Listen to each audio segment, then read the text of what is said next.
Now, if you could cover Ship of Theseus or Psychopath, Bro, please make a video on Ship of Theseus. Immediately after It has the same mystery Can't and wait, time bro. travel But themes please as see to my Story bro. Why Quest, haven't and you when I read say Ship of it's Theseus yet? Yes, I know you've been busy, bro, but please try and make a video on this. Okay, fine. The Ship of Theseus is a thriller mystery series where a man named Shin is haunted by his father's crime, a horrible school massacre that caused an entire village to collapse. So why did 2 Seconds want me to review this series so bad? Well, let's go ahead and find out.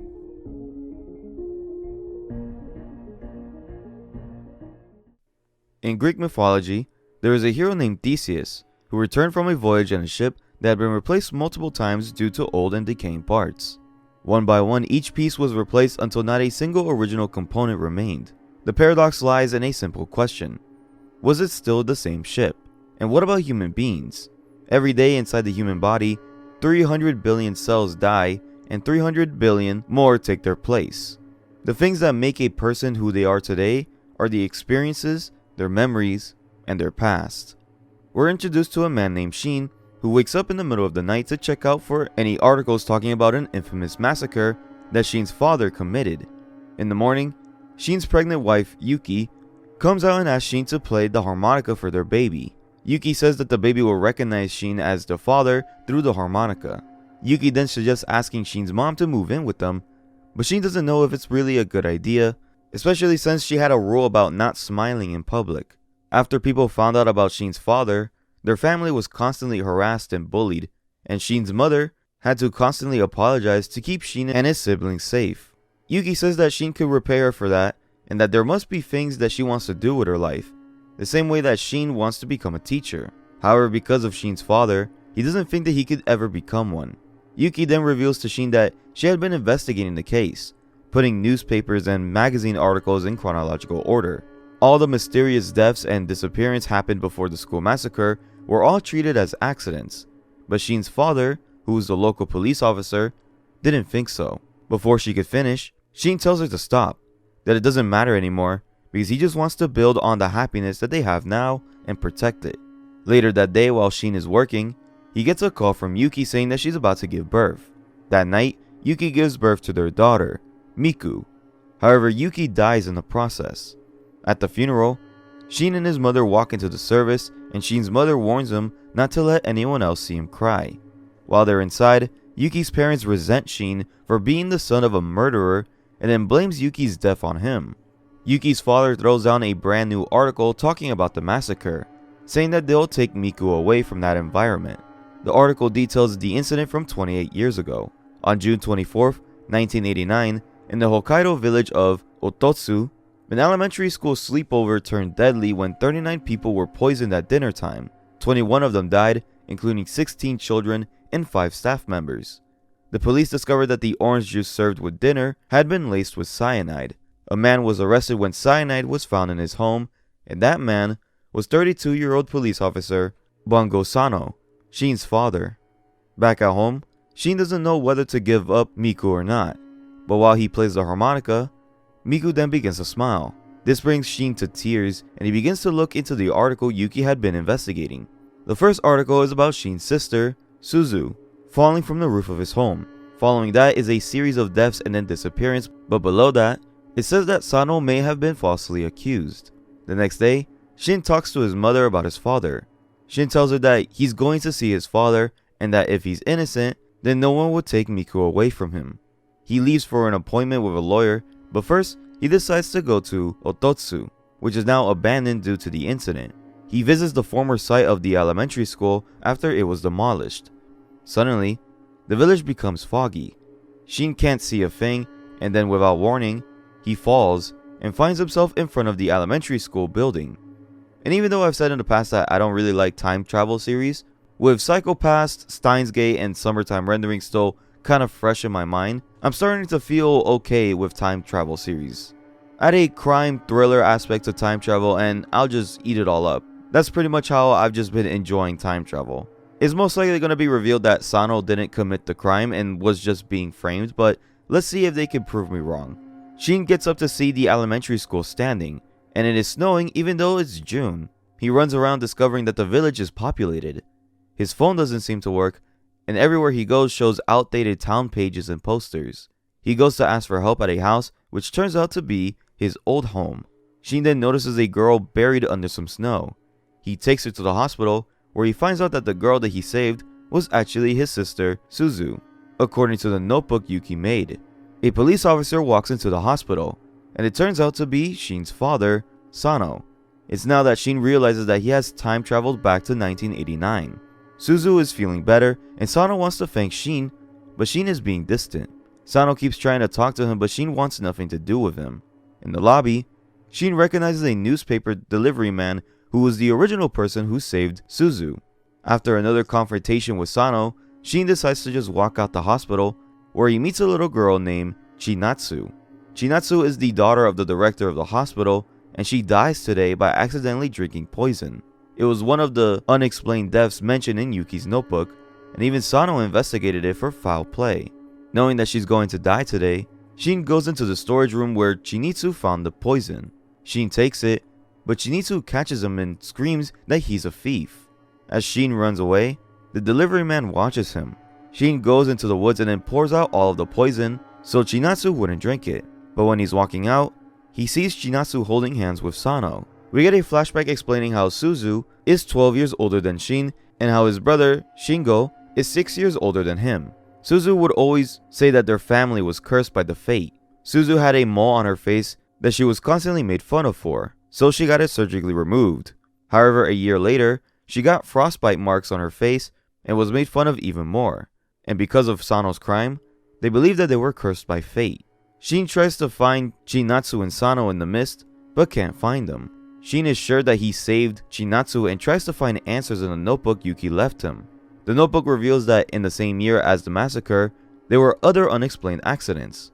The one after Chinitsu's death is Chinitsu's older sister, Akane, going missing. The director of the hospital losing both his daughters in the same year seemed very suspicious. Suddenly, a woman and her child approach Shin asking if he's lost. The woman and child turn out to be Shin's mom and Shingo. They go to the hospital, and Shin is shocked to see his mother so full of life. Suzu goes up to Shin and thanks him for saving her. Shin notices something different and asks to see her face without the bandage. Suzu takes off her bandage, revealing that she has only a minor frostbite mark that will fade away soon. Shin realizes that he could actually change the past, and if so, then he'll stop Sano from committing the massacre. Suddenly, screaming can be heard outside. When Shin runs out the hospital, he sees Sano holding Chinatsu, saying that she's not waking up. They then take her inside, and Shin asks Sano what happened. Sano says that he found her passed out in front of the hospital. However, Shin calls him out for his lies, but Sano says that he needs to report this to the police headquarters. Sano then explains his story. He heard about a thief from the storeroom, and Chinatsu reported it. Sano saw her walking by and then brought her back to the hospital because of the dangerous weather. He left her in front of the hospital, but when he came back, she was unconscious. Chinatsu said that the thief was a man in his 30s wearing blue jeans and a black hoodie, which is exactly what Shin looks like. However, Sano ignores it and then thanks Shin again for saving Suzu. Shin tells him that his name is Tamura, and his mother invites him to stay with them. Shin stays with his family and then finds out that his mother is currently pregnant, meaning that the baby is him. Shin's mother gets a call revealing that Chinatsu is dead. The next morning, Shin begins to think about Sano's story, not knowing whether or not to believe him. Suddenly, the newspaper man named Hasegawa approaches Shin and tells him that he knows that Shin was with her earlier, and that he saw Shin steal something. Shin denies it, but it starts a small fight until Sano comes in to break it up. Sano begins to interrogate Shin about who he is, why he's in Otosu, and why he doesn't have an ID. Shin doesn't know how to answer, but his mother interrupts and then begins heckling Sano, even dragging him out. Even though Sano doesn't seem like a killer, Shin will do everything to stop him, even if it means killing him. While Sano goes to work, Shin helps Suzu and Shingo with their homework. Shin opens up to his mother and siblings about wanting to become a teacher and about how his wife passed away recently. The four of them continue to talk and then they get along great. Days later, the family goes to Chinitsu's funeral while Shin stays behind to look after the house. Chinatsu's death was from drinking poison, and in the end, nothing changed at all. Shin disposed of the poison, but was there more? Why would the storage room have so much of it then? How did they force Chinatsu to drink the poison? There were also other people at the hospital that day, including Sano, who was revealed to have a bottle of poison in a box in his office. We cut to an audio log with the killer describing how they killed Chinatsu by putting poison in some lemonade. Shingo suddenly walks in and then asks what Shin is doing. Shin asks Shingo about the bottle, and Shingo says that he's seen Sano fiddling with it. Suddenly, Sano walks in and Shingo leaves for the wake. Sano then asks if Shin has ever heard of paraquat, which is the poison used for Chinatsu. Shin denies it, but Sano explains that even though Chinatsu drank the poison, there wasn't any at the scene. And Sano asks Shin what he thinks of that. Shin believes Sano is investigating him or trying to frame him at least. Sano laughs it off and then walks towards the funeral. Later, Shin realizes that his money is useless in this time period, so he decides to get a job so he can stay longer for the other incidents. Shin tells his mother that he wants to find a job and that he came to the village to find his father. His mother lets him stay as long as he wants and then tells him to work at the elementary school since he wants to be a teacher. After dinner, Shin walks by Sano's room and sees him checking Shin's ID, saying that he was born in 1989. We then cut back to the audio logs documenting the day of the funeral, with the killer wanting to increase the dose and try it on a bigger person next. Back with the Sano family, Sano tells his wife about what he found, but Shin's mother doesn't believe it. Sano wants Shin out of the house the day after tomorrow. We see that in Shin's present day, his siblings are on speaking terms due to the massacre, since it has become harder for them to find jobs and then live normal lives once people found out they're related to Sano. Shin goes to check on one of the tragedies that happens and finds out that tomorrow, an old man will get into a driving accident.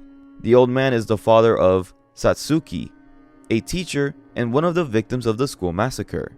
At around 8 a.m., an avalanche appears near a bridge and then leaves Satsuki's father stuck. Shin wants to change the past but is afraid of how it would change the future, how it might affect his marriage with Yuki, and what would happen to Miku. The next day, he warns Satsuki and her father about the avalanche, but they don't listen, and Satsuki's father leaves anyway. Sano then appears, and Shin jumps into his car and then yells at him to follow Satsuki's dad. As they follow him, the avalanche comes down. We get a flashback of Sano sending Shin a birthday gift 3 years after the massacre, and Shin's mother destroys the gifts and curses out Sano. Later we found out that Sano wanted to name Shin Segi, meaning justice, but Shin's mother hated the name after his arrest. It turns out that the avalanche doesn't hit Satsuki's dad, and he praises Shin for saving him, saying that he could see the future. Later that day, Shin's family thinks up baby names for Shin. Shingo wants to name the baby after a Gundam, while Suzu wants to name him Shin. Sano doesn't want to call the baby Shin, and instead suggests Sige. Shin asks Sano why Sige and what justice means to him. Sano mentions the movie Die Hard, where a police officer fights off terrorists and says that it made him think about whether bad people are truly bad. Sano wants to save someone. He wants to save even bad people, and that is what justice means to him. Shin agrees to name the baby Sige and keeps the piece of paper Sano used to write down the name. Suddenly, 2 police officers, one named Kanemaru, approach Shin wanting to question him about Chinatsu. Kanemaru goes inside the house and then questions Shin, not believing his story about trying to find his father. While Sano is in the bathroom, Sano tells Shin's mother about the avalanche, thinking Shin might actually be a time traveler. Kanemaru pressures Shin, demanding to know if he killed Chinatsu. Shin doesn't know whether to deny it or blame Sano, and he doesn't know what to do. But suddenly, Shingo and Suzu interrupt. Kanemaru performs an experiment with Shingo, holding up a 10,000 yen bill and a 10 yen coin, and then asking him to pick one. Shingo decides not to pick either. Kanemaru explains that there have been 3 obvious options: to take one, to take the other, or to take neither. But there was secretly a 4th option: take both. In life, choices will come unexpectedly, and that is called seizing an opportunity. Sano then appears, and Kanemaru asks to bring Shin's belongings over, but Sano says that the avalanche took all of his items away. Kanemaru asks about the bottle that he found, but Sano says that it wasn't paraquat, but something else. Kanemaru looks at Shin and then tells him that he has different choices, but that he'll be seeing him soon. We flash back to Shin and Yuki watching a show called From the North, and discussing the ideal father figure. After Kanemaru leaves, Sano tells Shin that he was originally going to hand them over to the police, but that was before the avalanche. Sano reveals that he found the bottle in the forest and that he knows it was Shin, and asks if he was trying to save Chinatsu. Shin says that he was, and so Sano invites him to go out to a hot spring. The two jump into the hot spring and enjoy the bath. Shin begins to be honest with Sano, and he admits that he's from the future, from the year 2017. Sano gets excited and then begins asking him questions, whether like they have flying cars and stuff. They begin to bond over the series from the north and discuss what happens in it. Sano asks if Shin could tell him about the future incidents and accidents in advance so that they can prevent them together, for the sake of justice. It is revealed that for Shin, the ideal father is someone who is able to face his family at any time, as we see that he's starting to bond with Sano. We cut back to the audio logs, where the killer describes how Kanemaru questioned them about Chinatsu and told them a bunch of lies. It is now January 14th, and the killer has already decided on the next target. Satsuki visits Sano's home and asks Shin to come work with her at the elementary school. Even though he doesn't have his license or paperwork with him, he earned his teaching license, and that is enough to allow him to substitute for classes. Shin turns in his resume and immediately gets the job. As Satsuki gives him a tour of the school, he sees the room where all the kids died, knowing that he has to prevent the massacre that will happen in 5 months. The school year starts, meaning it's Shin's first day on the job, and he is clearly nervous. On his first day, he has to help introduce a transfer student named Messiah, who is one of the future victims. Messiah is nervous about going to class, so Shin tells him that he's nervous too, since it's also his first day. Shin tells Messiah to think about the next month and how they will all laugh together. When Shin walks into the classroom, he introduces Messiah, and everyone gets along well. All the kids in his class are future victims in the massacre, and as Shin and the rest of the kids have a good time together, Shin vows to protect them all. Even there's one kid whose dream is to beat Dio, which, good luck buddy. At the end of class, the kids want to show Shin something. As they go outside, Shin sees the newspaper man Hasegawa giving kids some candy, which is not weird at all. Hasegawa stares at Shin and then walks away. The kids show Shin a rabbit couple, and they are excited because one of them is pregnant. Satsuki goes up to Shin and then thanks him for making the kids happy even after what happened with Chinatsu. She is also grateful to Shin because if it wasn't for him, she would have to merge the 5th and 6th grades together like she had been doing until now. Shin seems confused but says nothing. Shin goes home and then enjoys dinner with the family. After dinner, Shin goes through his notebook and then finds out that on February 5th, a former counselor named Tanaka dies of an infraction, and the person who found his body is unknown because the ink is too faded. Shin tells this to Sano, but Sano asks why Shin knows so much about Ototsu. Awful things happen all over Japan, so why Ototsu? Shin doesn't respond, and then Sano just agrees to check on him. The next day, as Shin walks to school with Suzu, one of the school rabbits had been beheaded. After taking the kids inside, Shin sees that it was killed with a shovel, and the one that died wasn't the pregnant one. Shin calls Sano so he can come investigate, but Sano is meeting up with Tanaka. Sano visits Tanaka and asks if he's doing well. Tanaka says that he's been losing his eyesight and getting a lot of visitors, like his son, his grandkids, some kids from school, including Zuzu, and even a teacher. Sano wants Tanaka to go visit the hospital, but he refuses. Back at the school, Satsuki mentions that this isn't the first time something like this happened. They had 4 rabbits originally, but 2 of them were killed before, one in a plastic bag and the other hanged during summer vacation. She asks if Shin saw anything unusual yesterday, and Shin immediately thinks of Hasegawa. In the classroom, Shin tells the kids not to take candy or juice from strangers like Hasegawa. However, the kids are upset that Shin would accuse Hasegawa of killing the rabbits. Shin says that he isn't accusing him, but the kids aren't listening. The kids show up to Tanaka's house and then they talk about Shin blaming Hasegawa. However, when they leave, the killer enters the home and then tells Tanaka that the reason they left the pregnant rabbit alive is so they could torture the babies once they are born. Sano checks the rabbit pen and then asks Shin if he's sure that there wasn't any foul play. The lock on the pen doesn't seem to be broken, only unlocked, which leads to my own theory. I believe that the killer is actually Satsuki. Satsuki should be the only one who knows the combination of the lock, and she has been acting a little bit suspicious, especially with the dialogue. The only thing that hurts this theory is the fact that Satsuki dies in the past, but one thing is for certain in that the killer is not Hasegawa. They are making it way too obvious that there's something not right about him. and that just gives me more reason to think that he isn't the killer but just a distraction. Sano asks Shin if he can come visit Tanaka from time to time since they only have 2 weeks left until Tanaka dies. We cut to Suzu and Chinatsu's older sister, Akane, walking home, but Akane accuses Shin of possibly killing Chinatsu. Suzu gets into a fight with Akane while trying to defend Shin.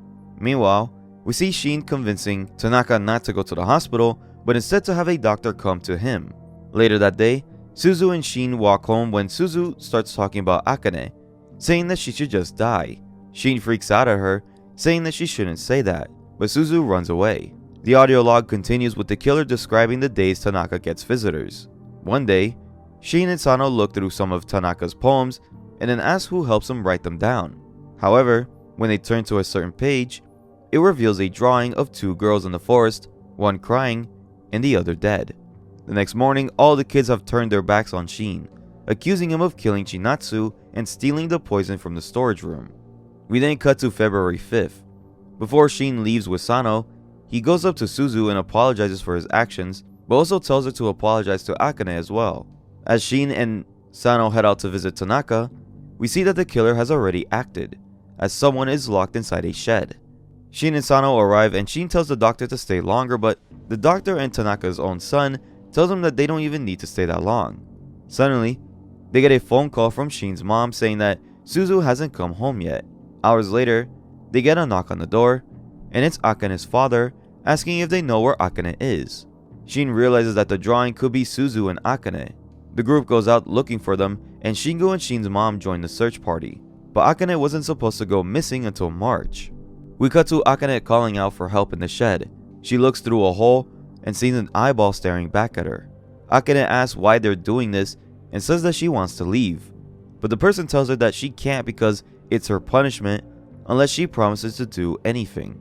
Akane says that she'll do anything, and then the person opens up the shed and grabs her. As Shin and Sano search the area, Sano asks what happens in the end after this, but Shin reveals that everything happening now never happened back then, meaning that they have already changed the past.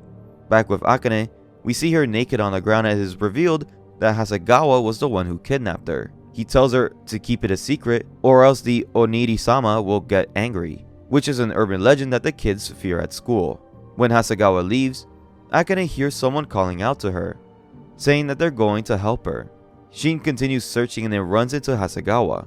Meanwhile, Sano runs into Suzu. Shin asks Hasegawa what he's doing out in the blizzard, but Hasegawa replies that he was out looking for Akane before leaving. Sasuke then appears and then tells Shin that they found Suzu. At the police station, they begin questioning Suzu, but she doesn't know anything and is passed out due to a fever. Before they go home, Shin tells Sano that he's going to visit Tanaka. At Tanaka's house, Shin checks on Tanaka and then sees that he's perfectly fine. Tanaka's son tells him that Sasuke visited but then left after finding out that Akane went missing. Shin then asks Tanaka's son if he knows who drew the drawing. He says that he doesn't, but the logo at the top looks very familiar. We cut to Hasegawa returning home to his wife, who tells him that Akane is missing. Hasegawa goes to his room and then pulls out disturbing pictures of Akane. Now we know that Hasegawa is a weirdo. I mean, it was pretty suspicious, but I still don't think that he's the killer. I think it's possible that the killer was the voice that was talking to Akane after Hasegawa left, but I still believe that Sasuke is the killer. Akane is still missing, and Shin asks Sano if he recognizes the logo drawn on the top of the page. Sano doesn't know, but he asks Shin where Akane was found in the future. However, Shin says that she was never found. She just disappeared. When they get home, they try talking to Suzu, but she stays silent, not wanting to talk about it. Shin apologizes because it's his fault that Suzu is acting strange, since all the kids found out that he took the poison. Shin feels that trying to change the past is only making things worse. Sano then asks to see Shin's notebook, but Shin tells him that he can't show it to him. Sano walks over to his room and then tries to take the notebook, but Shin doesn't let him. As they play tug of war with the notebook, Shin tells Sano that he believes that Hasegawa has something to do with Akane's disappearance, and then asks where he can find them. Suddenly, Kanemaru arrives. Sano tells Shin to leave through the back and then tells him where Hasegawa lives. Shin walks past the park where Suzu and Akane met up, but for some reason, Akane had her school book bag on even though it was a Sunday. Shin arrives at Hasegawa's apartment and his wife, Noruko, answers the door. Shin introduces himself, but Noruko slams the door in his face. Back with Sano, Kanemaru tells him that ever since Shin came to town, things have started getting bad, and then it's revealed that Akane told her mother something about Shin. In Shin's notebook, it is revealed that Naruko discovered her dog dead from an unknown cause, and then months later, ended her own life using cyanide, the same poison used in the massacre. That means that someone has the cyanide, but where would it be? Naruko calls her job and then lies, saying that she's very ill. We then see her burning pictures of Akane in the shed. Shin goes back to his notes and then finds out that cyanide could be found in a metal plating factory. When Shin returns home, he asks Sano about Naruko. Sano says that he knows that she is married to Hasegawa and that she also works at a plating factory owned by Satsuki's dad. While Shin goes skiing with his class, Sano visits Satsuki's dad's factory. Sano asks him if he has any cyanide, but when they check, a bottle is missing. Before Sano leaves, he gets a message saying that a pair of gloves belonging to Akane have been found. Back at the school, Shin accidentally drops the drawing in class and a couple of kids pick it up. Even though he doesn't want them to see it, one of the kids recognizes the airplane logo. A cabin on Mount Ototsu has a headpiece shaped like the drawing. Sano goes to Akane's family to see the gloves, but they turn out not to be Akane's. Akane's mother then suddenly blurs out that Shin must know something about the disappearance. Sano then gets a call from Shin explaining what he found, but it turns out that someone was listening in on their conversation. Shin and Sano travel to Mount Ototsu and eventually find the cabin. When they open it, the cabin is empty, and the mysterious person who had been listening in is revealed to be Kanemaru. Sano looks inside and sees a bunch of footprints, including a pile of vomit that turns out to contain poison. As Shin walks out of the cabin, Sano finds a keychain that belongs to Akane. Kanemaru then confronts Shin and then asks to talk about Chinatsu and Akane while he calls for backup. However, Shin declines. Kanemaru tries to grab him, but Shin pushes him to the ground. Kanemaru then places Shin under arrest for refusing to cooperate. Meanwhile, we see Hasegawa and Akane lying in the snow, both dead with poison dripping from their mouths. Shin quickly breaks free from Kanemaru's grip and then runs towards the forest. Sano then shows Kanemaru a report saying that Hasegawa and Akane's bodies have been found. Shin finds a cliff and then throws his notebook and ID off it. The scene then cuts to Shin at the police station being interrogated by Kanemaru. Kanemaru believes that Shin killed Hasegawa, Akane, and Chinatsu, with even Akane's parents believing it to be true. Kanemaru tells Shin that he is going to receive the death penalty and then tries to force a confession out of him. Kanemaru tells Shin that he only has one option, and that is to tell the truth. Kanemaru says that he knows who Shin is, and that Sano told him beforehand that Shin knows the future. Kanemaru interprets this as Shin being a con artist who manipulated Sano and his family to stay with them. Kanemaru dumps out Shin's bag and then rips up the piece of paper with the word justice written on it. Before Kanemaru can finish interrogating him, someone pulls him out of the room. Shin is arrested, and the police hold a meeting explaining the Akane incident. The police believe that Hasegawa committed the entire crime himself, kidnapping Akane, locking her in the cabin, and then later taking her out, murdering her, and ending his own life with cyanide. Kanemaru plans to visit Suzu to get her side of the story, but before that, he questions why Hasegawa would even take Akane out of the cabin just to kill her. He then points out the keychain found at the scene, as if it was purposely left there to send a message. Just then, Kanemaru realizes something. We cut to Shin in prison, where the guards suddenly release him. When he returns home, people begin calling the house and then giving threats to Sano. Shin then meets up with Sano and apologizes for causing so much trouble. Sano says that he doesn't mind and then takes Shin out for a drink. While they're out eating, Sano asks what happens next, but Shin says that he threw away the notebook because their future is no longer the same one as his own. Sano then asks what happens in Shin's future. Shin tells him the truth, that 21 kids died at the elementary school and that the killer was his father. Shin then admits that Sano is his father. Sano doesn't believe that he could have killed those kids, and then Shin begins to explain everything that happened to him and his siblings, including how no one believed Sano when he said that he was innocent. Shin then tells Sano to take his family and to move out of the village so they can pin the crime on somebody else. However, Sano asks for proof that he is Segi. Shin doesn't have any proof, so Sano tells him to leave the village and to never show his face again. That night, Shin leaves the village and is faced with the same mist from chapter 1. We then cut to the killer's audio log. On February 5th, they killed Akane, and then 2 days later they killed Hasegawa. On February 10th, the killer finds Yuki's notebook with everything that they wanted to do written inside, a notebook born from their dreams.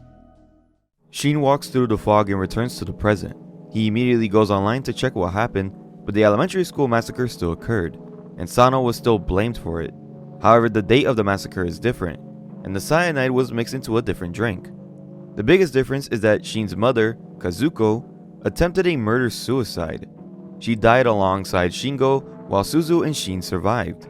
Shin is completely shocked, but then he realizes that if his mother is dead, then who is watching Miku? He rushes back home, but his place is empty, and there is no trace that Miku ever existed. He goes to the hospital to ask about Miku and Yuki, but even the doctors don't know what he's talking about. Shin even goes to Yuki's parents' house, but they don't even recognize him. Suddenly, Shin gets a phone call. He answers, and it's a man named Chiba, saying that Shin wanted to talk about some magazine. Shin goes to a store and then buys the weekly magazine detailing the massacre, and he sees an article stating that Suzu is now a suspect in the case. Shin goes home and discovers that Chiba works at a children's home. He goes to visit, and the people there already know who Shin is. Chiba even shows him old pictures of Shin playing basketball and spending time with the other children. Shin asks Chiba about everything that he knows regarding his family and the incident, so Chiba takes him to a basketball court to explain everything. After Kazuko's murder-suicide, Suzu and Shin ended up at the home when Shin was just 3 years old. Since Suzu was much older, she took on the role of the older sister for the other children. However, one day, a news report about the massacre came out, and the kids turned on Suzu and Shin, harassing and bullying them. Suzu refused to go to school and eventually left the home for good. Since then, no one has seen or heard from her. Shin returns home and suddenly receives an envelope from a delivery man. The envelope was sent from Sapporo, Tokyo, and when Shin opens it, he finds a disturbing drawing of a pregnant woman in a forest with eyes in the sky, drawn in the same style as the killer's illustrations. The killer is still alive in the present. Shin believes the drawing could be of Yuki, so he rushes to her house to talk to her, but her parents threaten to call the police on him. Suddenly, Yuki appears behind them. She asks who he is, and when he tells her his name, she asks for his contact information immediately. He gives it to her, and then he is told to leave. The next morning, Yuki arrives at Shin's apartment and reveals that she works for the weekly magazine, and is currently investigating the massacre. Shin has a traumatic flashback of reporters swarming him, so he slams the door in Yuki's face. Shin decides that he will return to the past, but before doing so, he checks his belongings and finds more envelopes containing even more disturbing drawings. Yuki shows up again, but this time revealing that she has been speaking with Sano in prison. After she leaves, Shin decides to visit Sano himself to learn the truth about what happened during the massacre. An older version of Sano appears, and the two begin talking. After Shin disappeared in the past, the family searched for him but never found any trace of him. Soon after, the detective Kanemaru died at the end of February after falling off a cliff. Akane's murderer was never found, the hospital was shut down, and Hasegawa's fiancée, Noriko, left the village. Suzu was not involved in Akane's murder at all, but she still blamed herself for what happened. Sano wanted to move away, but Kazuko refused because she didn't want the children to leave their school or for Sano to lose his job. Instead of leaving, Sano tried to get the school sleepover cancelled or postponed until after summer, but he failed.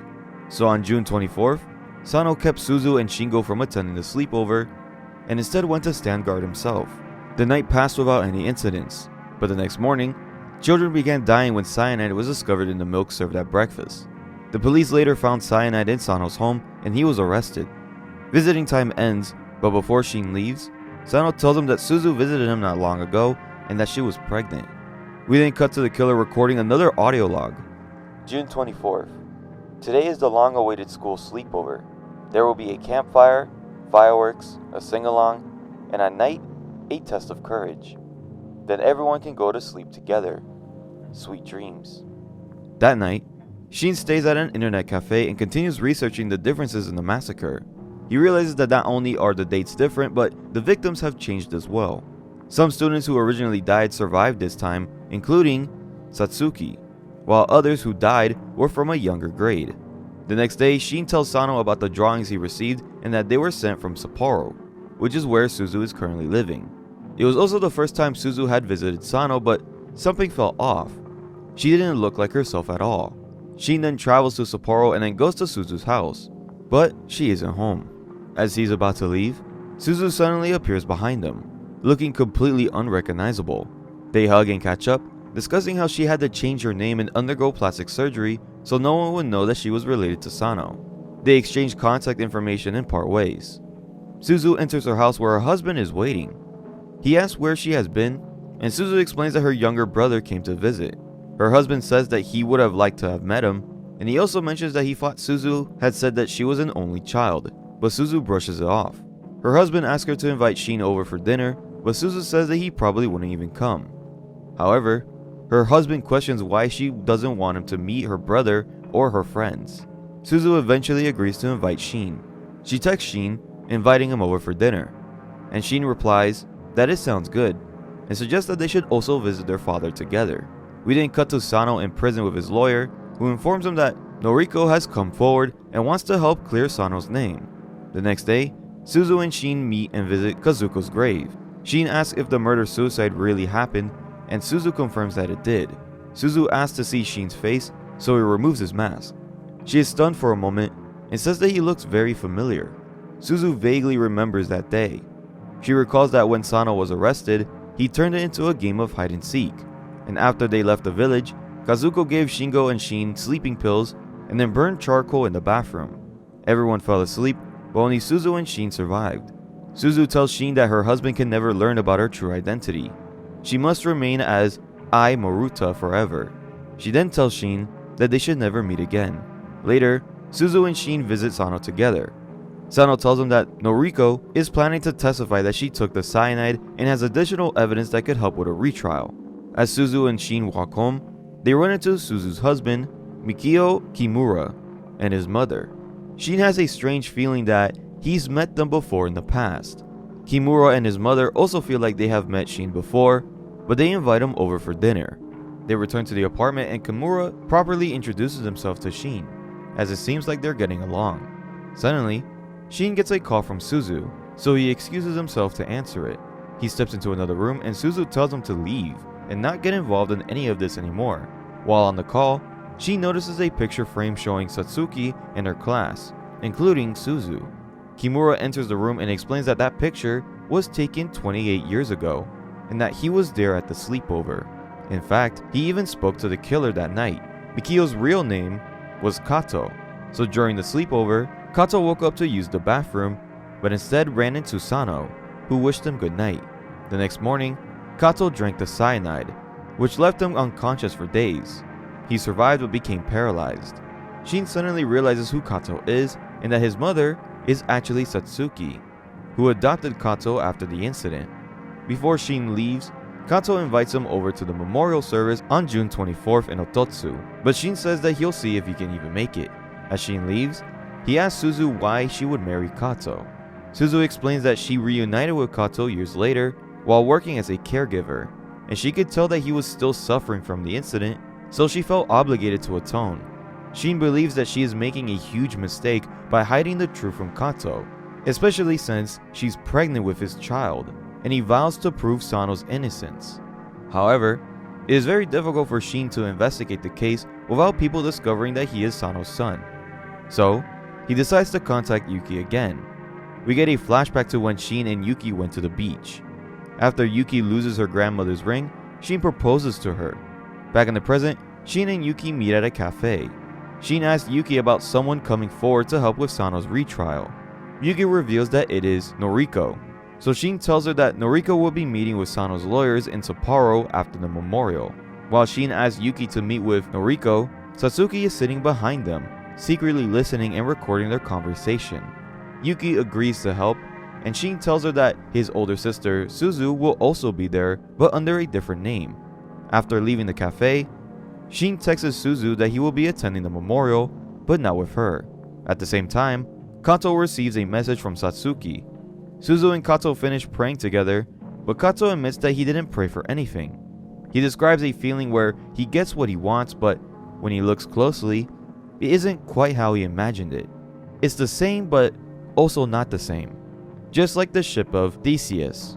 Kato then asks Suzu if she truly loves him. Suzu says that she does, and the two embrace. We then cut to Satsuki calling someone and asking for information on Noriko. Her anonymous source provides Noriko's contact details. Meanwhile, Shin is at an internet cafe when he receives a call from Noriko. Shin plans to meet Noriko before the memorial, and Satsuki messages Suzu to meet up. When Suzu arrives, Satsuki reveals that she knows her real identity, but promises not to expose her in exchange for help with something. We then cut to another audio recording from the killer. June 23rd. Cloudy. It's been almost 28 years since the incident in Ototsu. What a fun day that was. Like pouring pesticide on caterpillars and then watching them squirm as they die. A masterpiece. Speaking of which, they started showing themselves again lately. Honestly, all they do is just get in the way. It's so irritating. The first time I saw them, I didn't understand what I was seeing, but then I counted them. They're the eyeballs of the 21 people who died, and Chinatsu, Akane, and Hasegawa too. Ugly, unsightly eyes, like poisoned caterpillars. Satsuki and Suzu arrive at Noruko's apartment, while Shin and Yuki head there as well.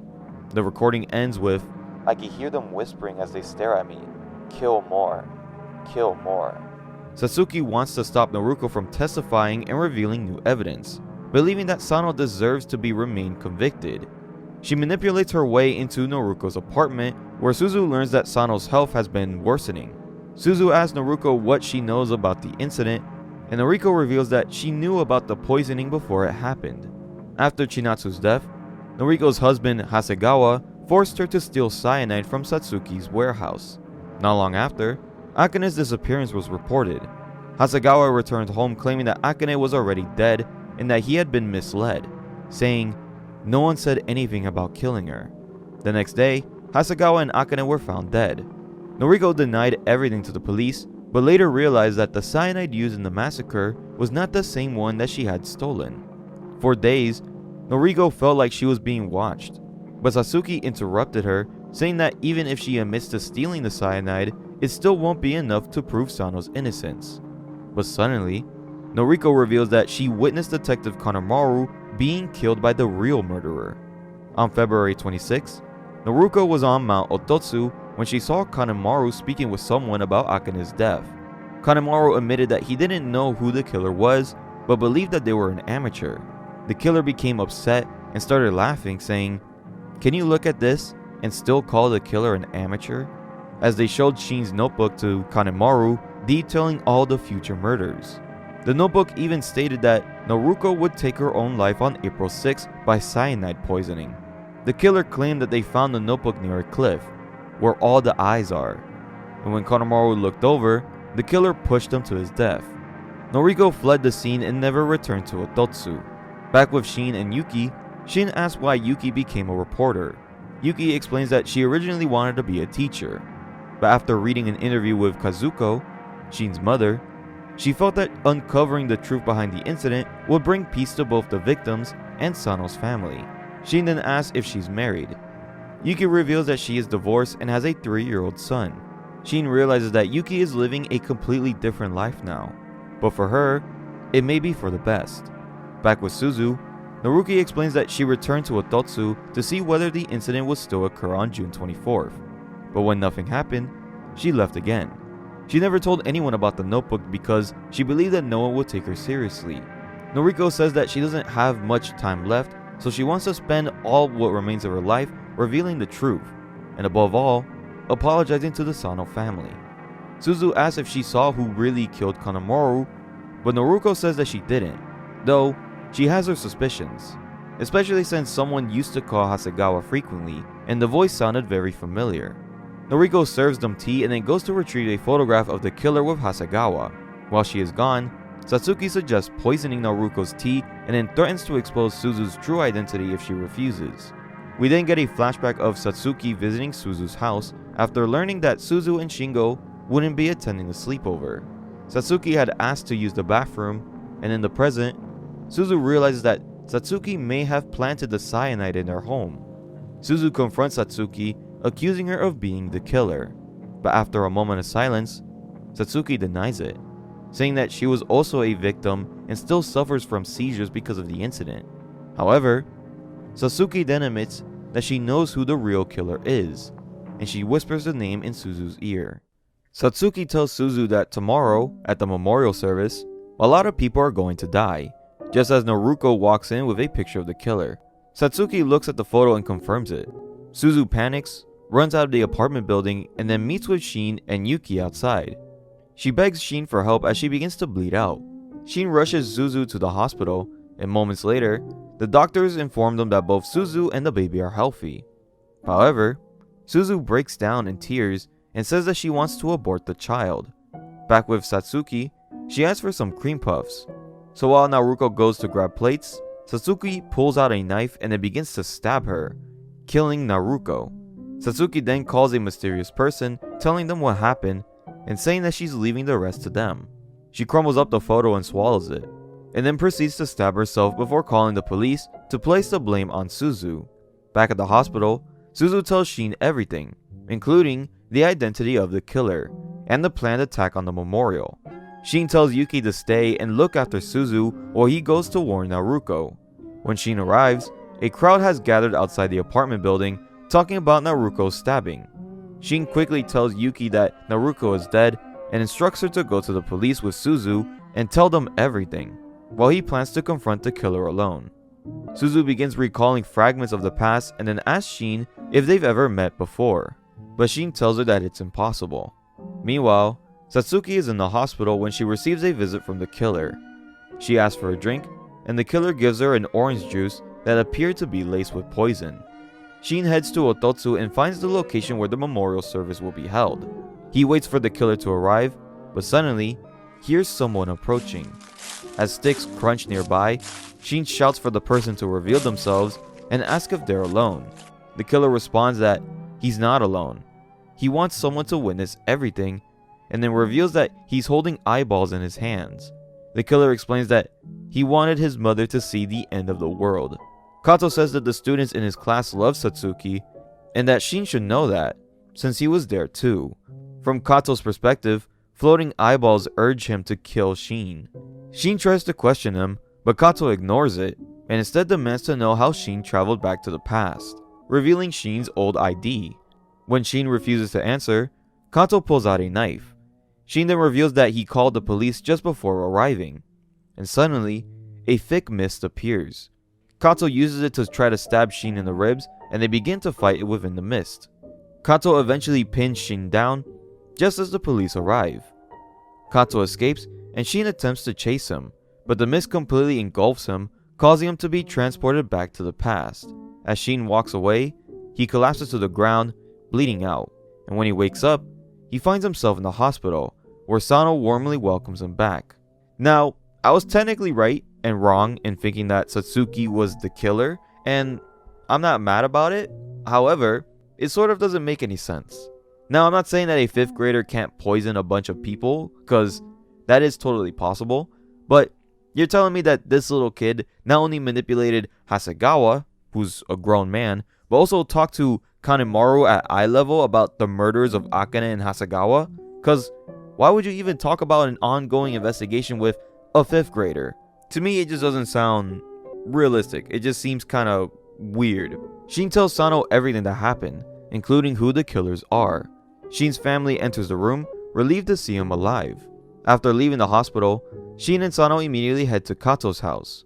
However, Kato doesn't seem to be home, so they sit in the car and talk about what happens in the future. Suddenly, Satsuki appears and knocks on the window. She had just gotten out of school. Shin asks if she knows where Kato is, and Satsuki explains that he moved out 2 days ago because his grandmother got sick and had to be hospitalized, so Kato went to a children's home. Shin and Sano offer Satsuki a ride home, but Shin asks if they can come inside. Satsuki is confused, but Shin says that he just wants to talk about Kato. As they enter the house, Shin wonders why Kato didn't ask Satsuki to handle the cyanide and instead had Naruko do it for him.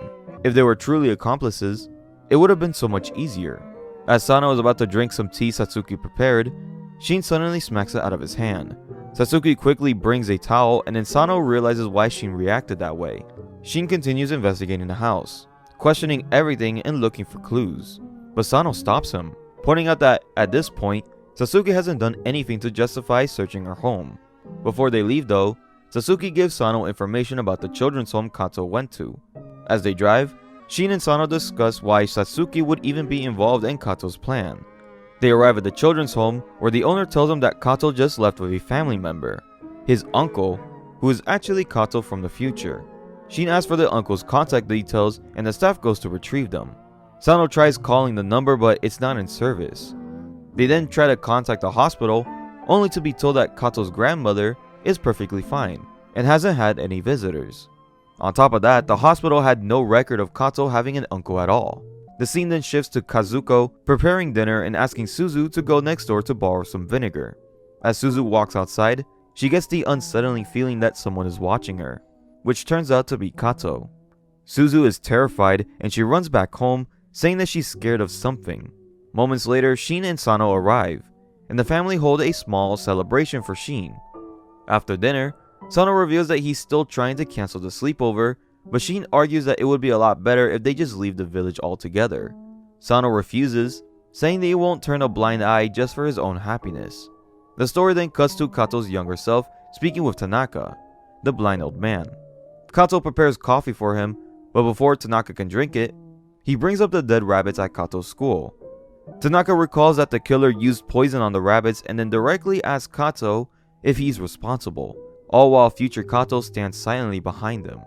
After younger Kato leaves, future Kato steps forward and then kills Tanaka. Shortly after, Sano receives a call informing him that Tanaka's house has been burned down. While Shin and Sano go to investigate, Kazuko gets a knock at the door, and when she opens it, she is met face to face with Kato from the future. Kato says that he's looking for his nephew and asks if Kazuko has seen him. Kazuko replies that Sano is currently helping with a fire, but when he returns, he can help Kato. Kato continues to try to make conversation while secretly holding a knife behind his back. Just then, Suzu appears, prompting Kato to put the knife away and say that he'll come back later. As Kato walks away, Sano drives past him in his police car. Sano notices him and gets out of the car to look for him, but he already disappeared. Back at Tanaka's house, Shin notices Sasuke there and decides to ask her about Kato's uncle. Sasuke says that she didn't know Kato had an uncle and suggests that they should contact the police and visit the children's home. The next day, the news reports Tanaka's death.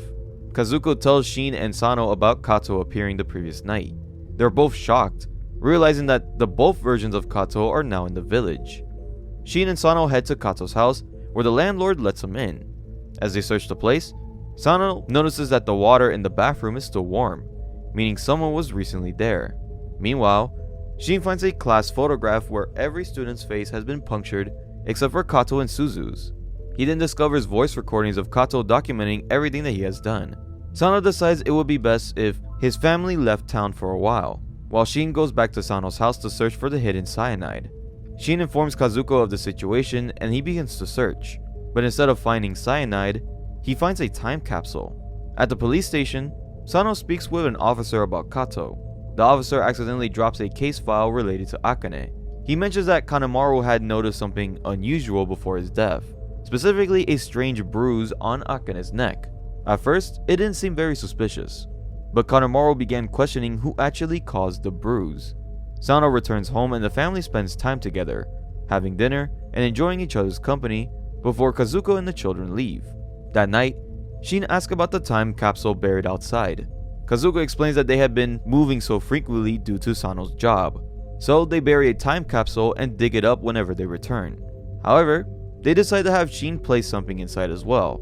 They take a photo together, and Shin buries a drawing of his family tree, showing himself and Yuki together with a child named Miku, alongside his wedding ring. Shin realizes that if he prevents the massacre, that he may never see Yuki or Miku again, so he silently says goodbye to them. The next day, Kazuko and the children leave to stay at their cousin's house. While driving, they encounter a roadblock marked by a traffic cone, and Kato suddenly emerges from the woods. Meanwhile, Sasuke receives a phone call from Kato. He tells her that he's fine and with his uncle, and that he will be attending the sleepover. The following day, Shin and Sano arrive at the school, but Sano hasn't heard anything from Kazuko. Sasuke approaches Shin and tells him that Kato will be arriving for the sleepover and that his train is scheduled to arrive at 7 AM. They attempt once again to postpone the sleepover and contact Kazuko, but neither plan succeeds. Shin asks to go search for her, but Sano insists that they have bigger priorities with the sleepover happening the next day. They plan to check everybody's bags and then pull the fire alarm if anything suspicious occurs. As they head home, the scene then cuts to Kazuko, who is tied up and bleeding somewhere unknown. With only a few hours left before the sleepover, Sano assigns someone to search for Kazuko while he waits for Kato at the train station. Shin, however, heads to the school and immediately searches Satsuki's bag, but finds nothing suspicious except for some student essays, including one written by Kato.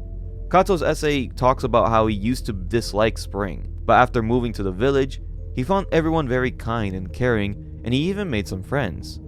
He felt happy, but wished spring wouldn't come again because it meant that he would have to say goodbye. The story then shows both versions of Kato in the woods, bonding over how they killed Chinatsu using poison hidden in a book bag. Initially, Kato had planned to go home, but after seeing Chinatsu in the storage room, he became fixated on her. We didn't see how younger Kato manipulated Hasegawa into bringing Akane into the mountain shed. Kato tells him to do whatever he wants with her and leave the rest to him, threatening to report what Hasegawa did to him if he refuses. Kato later pretends to rescue Akane, only to give her a poisoned drink. When the poison doesn't act quickly enough, he strangles her to death. Back at the school, Sano radios Shin to say that Kato never arrived at the train station. And at the same time, Sasuke receives a call from Kato, telling her to come somewhere. She arrives at the shed and then finds the younger Kato, who hugs her and says that he's sad. A flashback reveals that in the future, Satsuki adopts Kato after the incident and they live together. However, the doctors reveal that Kato is faking his disability and is actually capable of walking. Years later, when Satsuki is older, she goes through his belongings and discovers recordings of all of his crimes, along with the notebook that Shin left behind. Kato admits that he planted cyanide at Sano's house on the day of the sleepover and poisoned everyone the next morning. Although he didn't directly poison Satsuki's drink, she was still affected while performing mouth-to-mouth on the children. Kato even poisoned himself slightly to appear as a victim. Despite learning the truth though, Satsuki still remains on his side. Back in the present, future Kato appears behind Satsuki at the shed, saying that he's sad because he's about to lose his mother, as he places a rope around her neck. Meanwhile, Shin learns from a teacher that Satsuki had been missing for a while and begins searching for her. As she runs through the school, he notices one of Kato's drawings on a chalkboard. The students then begin lining up, and Shin and Sano start checking their bags, still unsure of Kato's whereabouts. But suddenly, Kato makes an announcement over the school's broadcasting system. Shin and Sano rush to the room and then find the younger Kato. He pretends to act innocent though, but Shin immediately interrogates him and tries to search his bag. Kato resists and then mentions that he misses Suzu, questioning if they will ever see her again. Sano then becomes aggressive, but a teacher enters, causing Kato to play the victim. Eventually, Kato hands over his bag, which only contained a water bottle. Shin empties it and they decide to pull the fire alarm just before dinner at 6 p.m. They warn students to only drink the school's tap water. However, Kato secretly distributes small packets of powder to the children, instructing them to add it to their drinks and to tell no one. When Shin questions the children, they remain silent. As dinner begins, Shin attempts to pull the fire alarm, but it doesn't work. He rushes back to the cafeteria and then warns Sano. Shin sees the children pouring the powder into their drinks and then stops them, while Sano announces for everyone to not consume anything. Shin declares that the drinks have been poisoned, and in response, Kato pours the powder into his own drink and then consumes it, pretending to choke and then collapse. He then claims that it was just candy. Suddenly, a teacher rushes in and then tells Sano to hurry. They run to the entrance, where they find Noruko carrying Shingo in the rain. Noruko explains that she found Shingo near the woods. Shingo asks about Kazuko and Suzu, and in his pocket is one of Kato's drawings. Sano cancels the sleepover. Shin then drags Kato into a room and then locks him out. Shin and Sano examine the drawing, which depicts a cabin with a wind gauge and the time 6:30 p.m. Shin decides to go search for his family while Sano stays behind, but Sano insists that they need to focus on stopping the massacre. However, Shin refuses, saying that he has no home to return to, and then he runs off. Shin reaches the cabin, where future Kato ambushes him and then strikes him with a rock.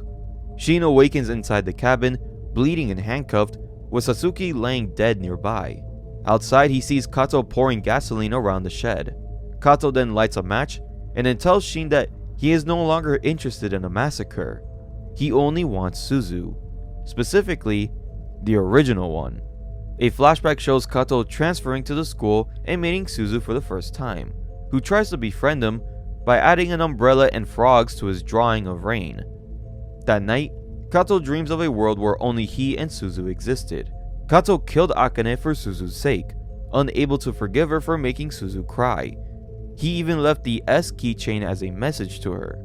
Later, he dreams that Suzu's father is a criminal, so after the massacre, Kato continued to monitor Suzu's life, including her plastic surgery and name change, but feels that she is no longer the same person. Kato originally planned to die at the memorial service alongside everyone else, but Shin's interference changed everything. He admits that he couldn't kill Kazuko earlier because her death would further alter Suzu's future. Future Kato suggests doing nothing, but younger Kato insists that the voices, represented by the eyes, are telling him to kill him. Future Kato decides to confess his crime so that only one person remains on the side of justice, and then he throws a match towards Shin. Back at the school, Sano reassures everyone that the police and firefighters are on their way. Meanwhile, Suzu and Kazuko are shown tied up somewhere as a voice says, "I'm going to get you now." And it turns out that the future Kato was referring to his younger self. The younger version of Kato rescues Suzu and Kazuko and returns to the school, presenting Sano with a note claiming that Suzu was kidnapped by a man named Shinya Kato, his supposed uncle. However, Sano realizes that this is all a part of Kato's plan. Sano heads to the cabin, but suddenly, future Kato suddenly appears behind them with a knife and he goes to attack him. However, Shin intervenes and is stabbed in the process, having somehow escaped the burning cabin. Shin manages to handcuff Kato before collapsing from his injuries. Kato attempts to attack Sano again, but Sano shoots and kills him. Shin bleeds out as Sano calls him his son, and Shin dies in his arms. The story then jumps to 2017. Sano is now elderly, living with Kazuko, and Shingo and Suzu are now grown. All four of them visit their old home in Ototsu and discover the time capsule. Inside, they find Shin's wedding ring and the drawing of his family tree. When they return home, Suzu is revealed to be pregnant. A news report on the past massacre states that Kato and his uncle were responsible for the deaths of Chinatsu, Akane, Hasegawa, and Shin, though Kato is still listed as missing. Sano has retired from the police force and has spent years searching for Kato, but now he also wants to find someone else, someone named Yuki.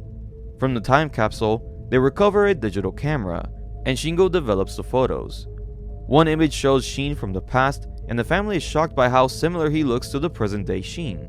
Shingo sends a message to Shin in the present, who is now a teacher working alongside Yuki. The series ends with Shin introducing Yuki to his family, while it is revealed that Kato is still on the run. And that is the Ship of Theseus. A really good recommendation from 2 seconds. Now, do I think it's one of the best mystery series I've ever read? No, not really, but it was still a really good story, a really fun mystery, and I believe that the time travel was treated very well. The only downsides was sometimes like the art could be a little wonky with like that old-timey filter over it. Some of the characters do kind of seem useless and even kind of boring at times, like Tanaka, Kanemaru, and even Naruko, honestly. But other than that, I found it pretty fun. I also liked seeing the future after Shin comes back. I liked that the killer wasn't very easy to guess. And obviously, I just really loved the main characters and the way that they interacted with each other. Overall, I would like to say thank you to 2 seconds for talking about this series for like over a whole year. But I really hope you guys like this series as well. And if you want to support the channel, then why not check out the Discord, Patreon, and YouTube membership. And if you guys want more horror videos like this one, then why not scroll down and hit that subscribe button. But I'll be seeing you guys in the next video.